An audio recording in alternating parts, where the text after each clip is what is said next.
Proseguono senza sosta i lavori per il raddoppio della statale 640 nel tratto che interessa la provincia di Agrigento.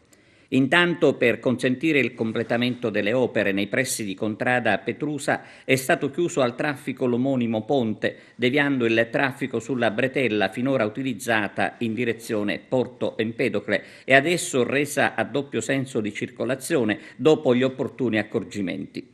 I veicoli provenienti da Agrigento e diretti a Caltanissetta, a seguito della nuova deviazione, devono immettersi sulla statale 122 tramite la stessa bretella, senso inverso invece per i mezzi che da Caltanissetta devono raggiungere Agrigento e Porto Empedocle.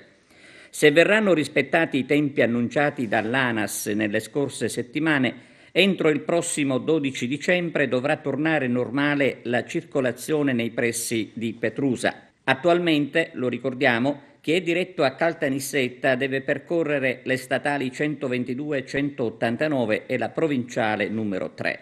Stesso itinerario per gli automobilisti che da Caltanissetta sono diretti a Porto Empedocle.